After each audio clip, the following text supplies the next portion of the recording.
कैसे हो विद्यार्थी मित्रों? आप सब लोग मजे में होंगे।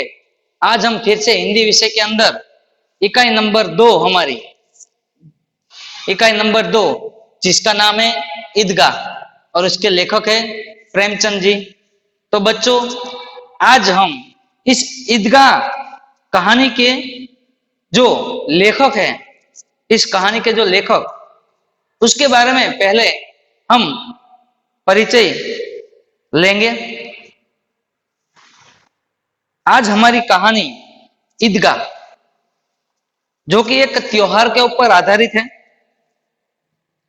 और इसका लेखन कार्य करते हुए मुंशी प्रेमचंद जी ने बहुत ही अच्छा इसके अंदर एक बच्चे को जो त्योहार का मजा लेते हुए दर्शाया है, वो बखूबी अच्छा है। तो आइए, हमारे जो यहाँ के लेखक है प्रेमचंद जी, हम उसका परिचय ले।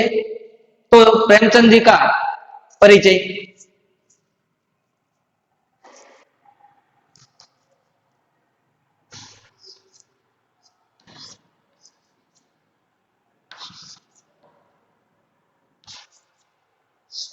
प्रेमचंद का लेखक परिचय। तो बाल मित्रों, हम हमारे लेखक प्रेमचंद जी का परिचय हमें आज लेना है। और आज हम हमारे लेखक प्रेमचंद जी जो है वो एक बड़े ही उपन्यासकार थे, वो बहुत बड़े लेखक थे हिंदी साहित्य जगत के अंदर। तो ऐसे हिंदी साहित्य जगत के अंदर जिसका नाम बड़ा है, ऐसे हमारे लेखक का पूर्ण नाम है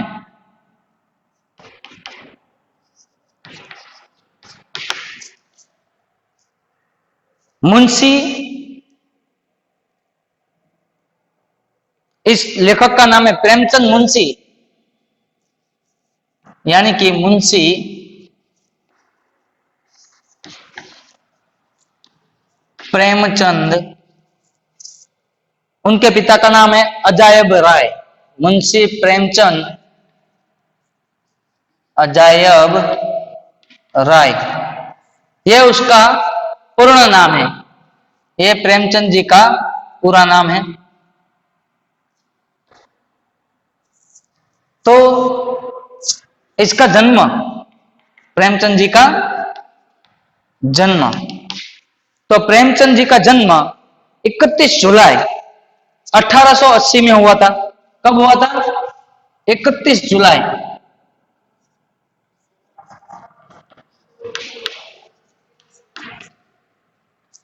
1880 के अंदर उनका जन्म हुआ था। और इस कवि ने, इस लेखक ने बड़े ही कारनामे किए, और यानी कि साहित्य जगत में इसको बड़े ही अच्छे नाम से पुकारा जाता है, महान सम्राट उपन्यासकार। तो इसका जन्मस्थल देखें। जन्मस्थल, तो जन्मस्थल है वाराणसी जिले, उत्तर प्रदेश के लमी नामक गांव में हुआ था। वाराणसी जिला, वाराणसी, वाराणसी जिला, राज्य है उत्तर प्रदेश। राज्य कौन सा है? उत्तर प्रदेश। जिले के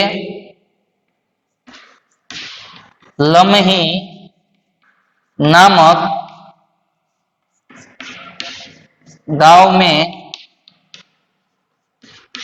हुआ था। तो मुंशी प्रेमचंद का जन्म वाराणसी जिला, उत्तर प्रदेश राज्य, लम्ही नामक जो गांव है उसके अंदर उनका जन्म हुआ था। आगे देखें, उनके पिता का नाम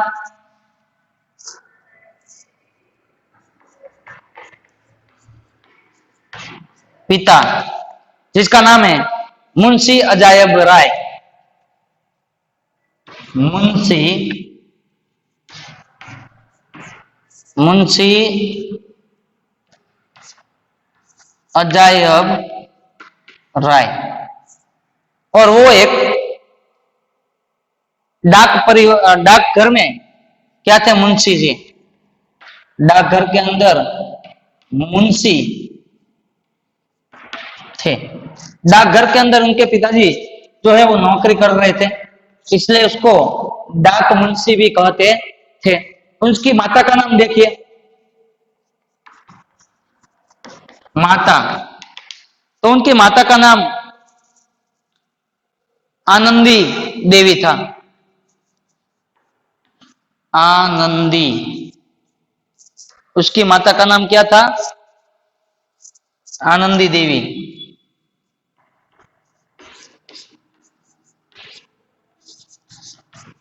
वो कौन से परिवार में से बिलोंग करते थे? तो काश्यस्थ परिवार में से बिलोंग करते थे। इनका जो इनकी ज्ञाति थी वो थी काश्यस्थ। तो यहां हम लिखेंगे उसकी ज्ञाति काश्यस्थ परिवार। कौन सा परिवार? काश्यस्थ परिवार में उसका जन्म हुआ था। तो काश्यस्थ, कायस्थ,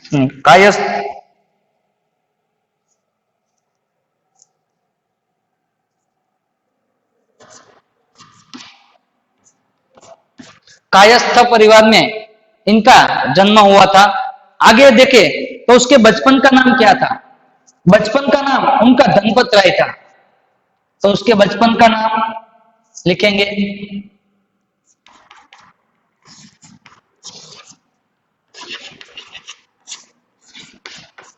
बचपन का नाम, तो बचपन का नाम था धनपत राय। क्या नाम था? धनपत राय नाम से वो जाने जाते थे बचपन में। और फिर उन्होंने आरंभ में जब लिखना शुरू किया तो नवाब राय उपनाम से उन्होंने उर्दू भाषा में लिखना शुरू किया। किसने? तो हमारे लेखक मुंशी प्रेमचंद ने जब बचपन में उसने लिखना शुरू किया था, बचपन का नाम धनपत राय है, और उर्दू भाषा में जब लिखना शुरू किया तो उर्दू भाषा में लिखते थे, तब उसका नाम था नवाब राय। यहां हम लिखते हैं तो उर्दू भाषा में वे नवाब राय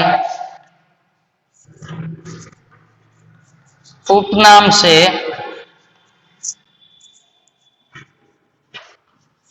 लिखते थे। देखो, उर्दू में उन्होंने उर्दू भाषा के अंदर जब लिखना शुरू किया तो उनका नाम था नवाब राय। क्या नाम था? नवाब राय नाम था। आगे जानकारी ले, जब उन्होंने हिंदी साहित्य जगत में लिखने की शुरुआत की, किसमें?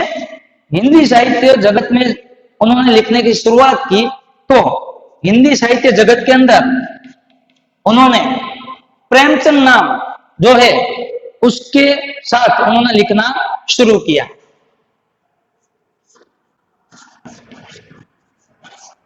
हिंदी भाषा में वे प्रेमचंद उपनाम से लिखते थे। तो हिंदी साहित्य जगत में उन्होंने नाम बदल दिया और नाम क्या रखा? प्रेमचंद। अपना उपनाम रखा प्रेमचंद, नाम से वो जाने जाते थे। फिर पहला उसका उपलब्ध यानी कि लेखन उपन्यास उर्दू में था, उसका नाम था अशारम आदिम। ये उसका पहला धारावाहिक के ऊपर प्रकाशित होने वाला उर्दू में उपन्यास था। और प्रेमचंद नाम से उनकी पहली कहानी थी, प्रेमचंद नाम से उनकी पहली कहानी थी बड़े घर की बेटी।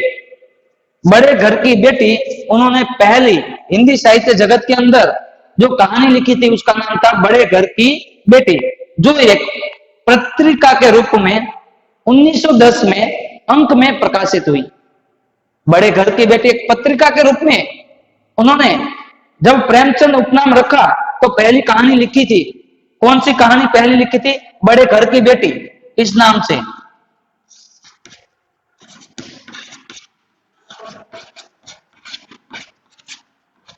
बड़े घर की बेटी उपनाम से उन्होंने ये प्रेमचंद उपनाम से बड़े घर की बेटी कहानी लिखी। क्या लिखी? कहानी, जो एक पत्रिका के रूप में 1910 में 10 दिसंबर 1910 में पत्रिका के अंक में वो प्रकाशित हुई। उसके बाद उनकी आगे जानकारी ले तो उनका पहला हिंदी उपन्यास सेवा सदन था। साहित्य कृति में उसका पहला उपन्यास देखे तो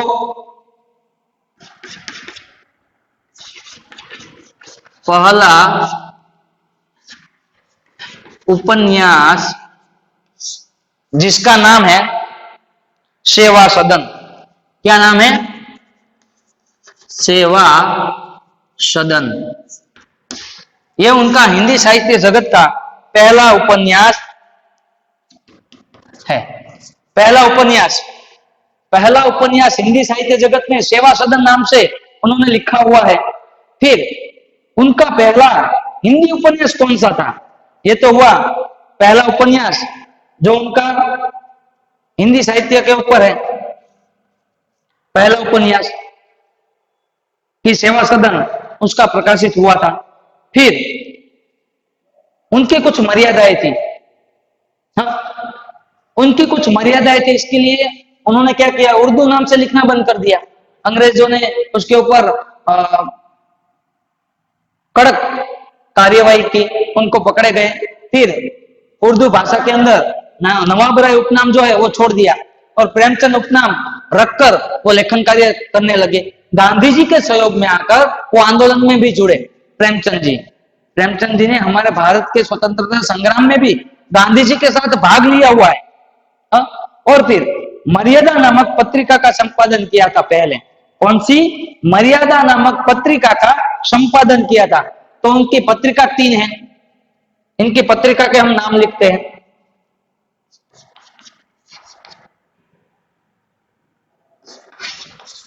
पत्रिका, उनकी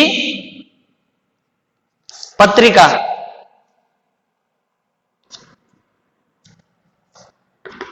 जिसका पहला नाम है मर्यादा नामक पत्रिका। मर्यादा। दूसरी जागरण।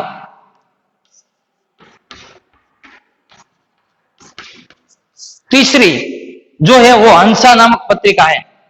कौन सी? हंसा। तो ये 3 प्रकार की उन्होंने संपादन की हुई पत्रिकाओं के नाम है।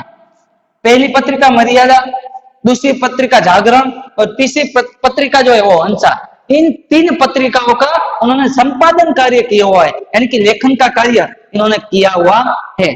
फिर हिंदी साप्ताहिक के रूप में 1932 में पहले जागरण पत्रिका बाहर आई थी और उसके बाद 1930 में जागरण,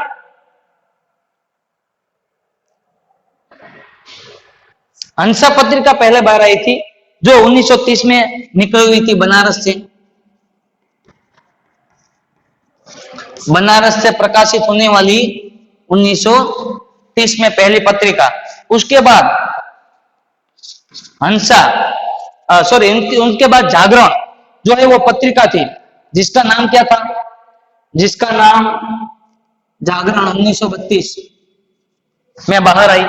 1932 के अंदर जो जागरण पत्रिका है वो बाहर आती है और फिर उसकी जो साहित्य कृतियां है उसके नाम हम कुछ देखें, प्रेमचंद जी की साहित्य कृतियों के नाम, तो यहां कुछ मैं साहित्य कृतियां लिखता हूं। साहित्य कृतियां, पहली साहित्य कृतियों का नाम लिखे, कायाकल्प। कायाकल्प पहली साहित्य कृति है कायाकल्प। दूसरी है गबन। तीसरी का नाम लिखता हूं कर्मभूमि। तीसरी कौन सी है? कर्मभूमि। और चौथी गबन, गोदान। गबन तो आ गई है, गोदान। हाँ, ये उसकी प्रमुख रचना है। और उसके अलावा एक और है, मान सरोवर। मान सरोवर भाग 108। भाग 108 ये है उनकी साहित्य कृतियों। तो ये साहित्य कृतियों के कारण वह सर्वश्रेष्ठ एक उपन्यास है। इसमें से जो सर्वश्रेष्ठ उपन्यास है वो है गबन। कौन सा है? गबन। और दूसरा है गोदान। ये दोनों इसके सर्वश्रेष्ठ उपन्यास है इसमें से। और इनके व्यवसाय के और नजर डाले तो वो व्यवसाय के अंदर एक लेखक थे, एक अध्यापक थे और एक कार्यकर यानी कि पत्रकार के रूप में वो कार्य किया हुआ है। और भारत सरकार ने इतनी बड़ी साहित्य जगत में अनुपम अद्वितीय सिद्धि हासिल करने के लिए भारत सरकार ने उनके नाम से एक डाक टिकट बाहर निकाली थी। भारत सरकार के द्वारा 1980 में प्रेमचंद नाम से 1936 से 30 नंबर की एक टिकट निकाली थी बाहर। 1980 से 1936 इस साल के बीच उन्होंने एक टिकट निकाली थी जिसका नाम था प्रेमचंद जी। क्या था? प्रेमचंद वाली एक टिकट 30 नंबर की आती थी जो भारत सरकार के द्वारा बाहर निकाली गई थी। हाँ, क्योंकि उन्होंने इतनी अद्वितीय सिद्धियां हासिल की थी इसके कारण। तो आइए फिर से एक बार इस जो लेखक हमारे प्रेमचंद जी है उसका परिचय देखें। मुंशी प्रेमचंद अजायब राय उनका नाम है। 31 जुलाई 1980 में उनका जन्म हुआ है। जन्म स्थल वाराणसी जिला उत्तर प्रदेश के लमी नामक गांव में उनका जन्म हुआ था। कायस्थ परिवार में उनका जन्म हुआ था। पिताजी मुंशी अजायब राय जो डाक मुंशी थे, माता आनंदिनी देवी और उनका बचपन का नाम धनपत राय था। पत्रिका मर्यादा, जागरण और हंसा नामक की पत्रिकाओं के संपादक भी रहे हैं। फिर आगे देखें, उर्दू भाषा में वे नवाब राय नाम से लिखते थे। हिंदी भाषा में वह प्रेमचंद नाम से लिखना शुरू किया। और बड़े घर की बेटी हिंदी कहानी जो है वो बाहर आई और प्रकाशित हुई। पहली यानी का पहला उपन्यास कौन सा है? सेवा सदन। हिंदी साहित्य में उसका पहला उपन्यास सेवा सदन है। और फिर साहित्य कृतियों के अंदर देखे, कायाकल्प, गबन, कर्मभूमि, गोदान, मान सरोवर से 8 भाग। इसमें से सर्वश्रेष्ठ 2 उपन्यास, एक गोदान और एक गबन। और फिर आगे देखे तो उन्होंने ऐसे सर्वश्रेष्ठ कार्य किया हुआ है। तो वो एक अध्यापक थे, शिक्षक थे एवं पत्रकार का काम भी वो करते थे। फिर यहां जो हमें कहानी दी गई है थोड़ी सी उसकी बात करते हैं बच्चों। यहाँ हमारी कहानी जो है उसका नाम है ईदगाह। ये ईदगाह नाम की जो कहानी है वो प्रेमचंद को अमर कहानी कहते थे। ईदगाह प्रेमचंद की एक अमर कहानी है। अमर यानी कि जो कभी भी मिट सकती नहीं है, जो कभी भी मिटाई जा सकती नहीं है, उसे कहते हैं हम अमर कहानी।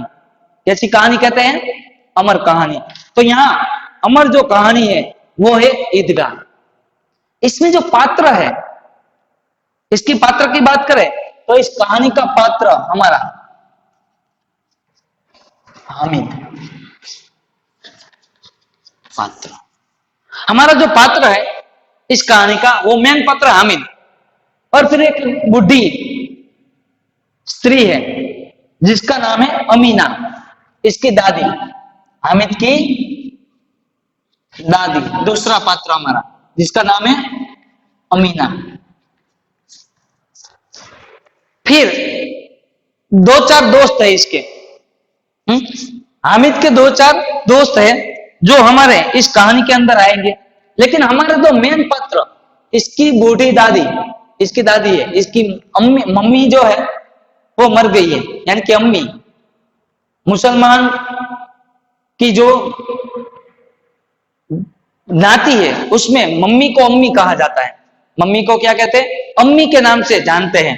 और यहाँ जो दादी जो है वो उसकी माँ ही है, इसलिए वो उसको अम्मी कहता है।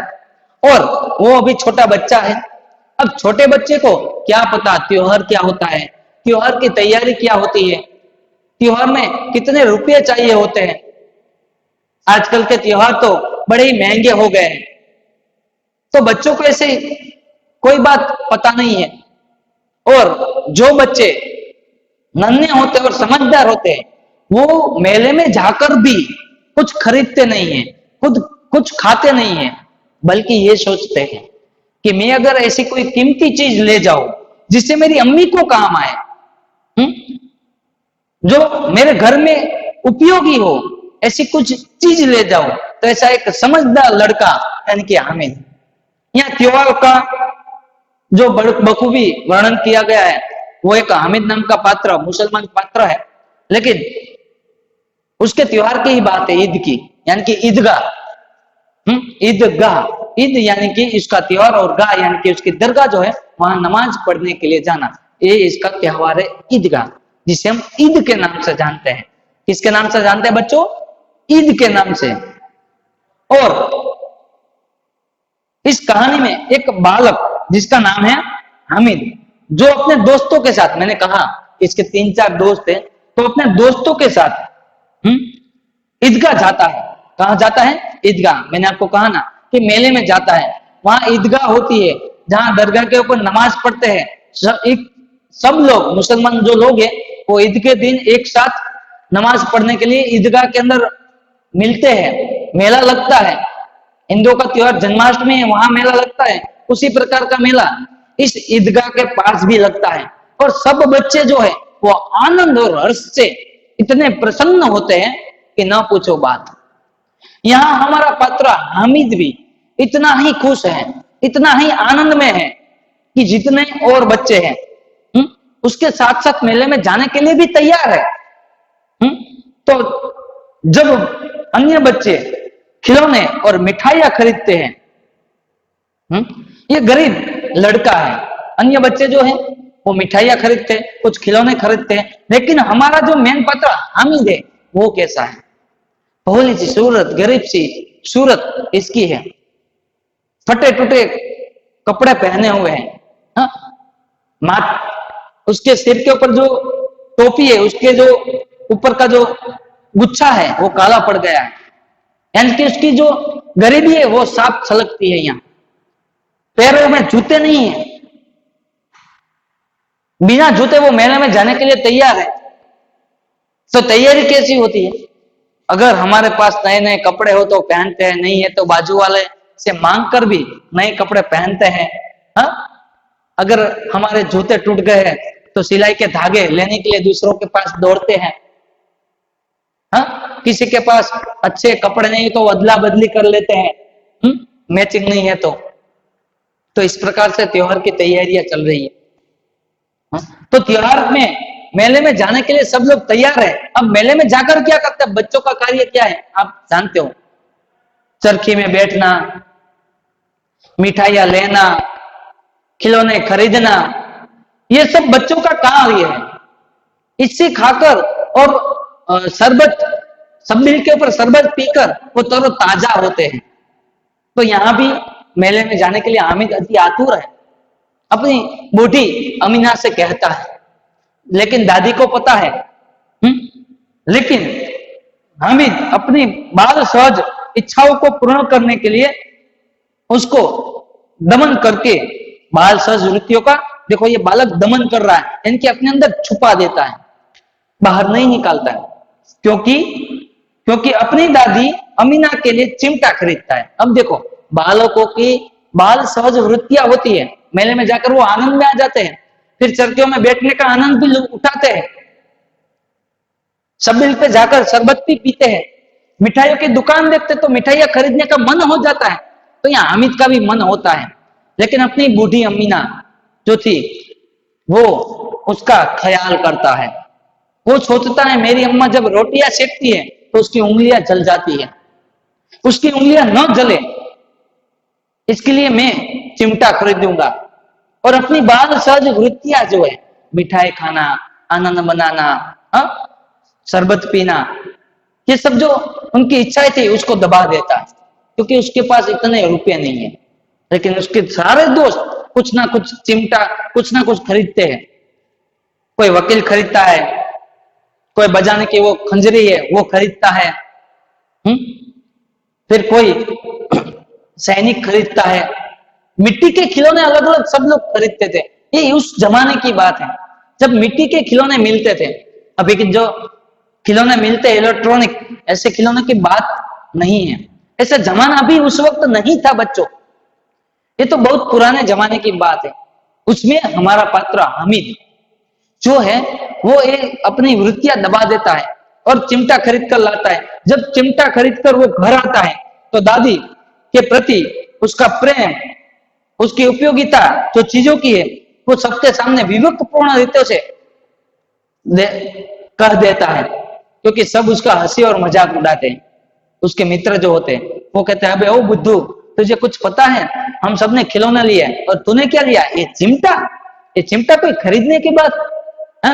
ये चिमटा कौन खरीदता है, बड़े लोग, हम तो खिलौने खरीदते हैं। उसके ऊपर जवाब देता है अगर ये चिमटा मैं चाहूं तो तेरी एक जो डफली है उसके ऊपर एक जड़ी लगा दूं इस चिमटे की तो वो फट जाएगी। तेरे पास जो एक खिलौना है उसको मैं जोर से मारूं तो ये टूट जाएंगे। कहने का मतलब उसका यही था, मेरा चिमटा उसको अगर पछाड़ दूं जोर से तो क्या होगा, वो टूटेगा नहीं। अगर चाहूं तो मैं इसकी खंजरी बनाकर उसका खंजरी बनाकर इसका इस्तेमाल कर सकता हूं, इसको बजा सकता हूं, उसके मंजीरे का काम भी ले सकता हूं इससे। तुम नहीं ले सकते कुछ। मेरा जो ये चिमटा है ठंड में, गर्मी में और सर्दी की ऋतु में इस चिमटे को कुछ नहीं होता, वो वैसे का वैसा रहता है जिंदा। लेकिन आपके जो एक खिलौना है वो बारिश के अंदर भिगो गए तो उसका सारा रंग निकल जाएगा। आपकी जो डफली है भाई उसको भेज लग जाए तो डुब डुब बोलने लगेगी। इस प्रकार से अपने दोस्तों को इस चिमटे का महत्व समझा रहा है और सबको अपनी ओर खींचता है, यानी कि आकर्षित करता है। और फिर जब घर जाता है ये चिमटा लेकर तो बूढ़ी अमीना भी दुखी दुखी हो जाती है। हाय राम, तू दोपहर का गया है, तूने न खाया न पिया और घर लेकर के आया ये चिमटा। ये चिमटा किस काम का बना? मैंने तुम्हें रुपया दिए थे वो तो खाने पीने के लिए दिए थे, चिमटे के लिए नहीं। हाँ, ये तूने क्या कर दिया, वो उसको कोसने लगती है। लेकिन उसके उत्तर में हमदर्दी है, उसके उत्तर में कुछ प्रेम है। वो अपनी दादी के सामने बयां करता है कि दादी माँ, तू जब रोटियां सेकती हो ना तो तुम्हारे हाथ जलते हुए मैं देखता हूं, और जो ये तुम्हारे हाथ जल जाते हैं ना वो मुझे बिल्कुल भी अच्छा नहीं लगता है। हाँ, और इसीलिए अच्छा न लगने के लिए मैं दुखी दुखी हो जाता हूँ। इसलिए मैंने सोचा कि मेरी बूढ़ी अमीना यानी कि दादी के लिए मैं ये चिमटा ले जाऊंगा ताकि उसकी उंगलियां ना जले, वो जलने से बच जाए। हाँ, इसीलिए मैं चिमटा खरीद कर लाया हूं। और जब ये दादी ने उसका जवाब सुना तो वो रोने लगी और अल्लाह से इसके लिए दुआ मांगने लगी। तो वो उसको दोस्तों से भी कहता है मैं घर उपयोगी चीज ले जाऊंगा तो कई बड़े लोग मुझे दुआ देंगे, वो दुआ सीधी अल्लाह के दरबार में सुनी जाती है और हमारा कल्याण हो जाता है। तो यहाँ उसके लिए अमीना दुआ करती है और फिर जो हमारा यहाँ पे पाठ है उसका अंत वो पूर्ण हो जाता है। तो ये थी उसकी कहानी। और अब हमारी जो किताब में लिखी हुई कहानी है उसको शब्दशः हम अगले ताश के अंदर हम उसको देखेंगे। आज हमने लेखक का परिचय देखा, उसका नाम जाना, उसकी कृतियां जानी, और हमारी कहानी थी उसको हमने यहाँ पे मैंने कहा, लेकिन उसकी पूरी शब्दशः उसकी जो प्रस्तुति है वो अगले टास्क के अंदर लगे। तब तक लिए बाय बाय।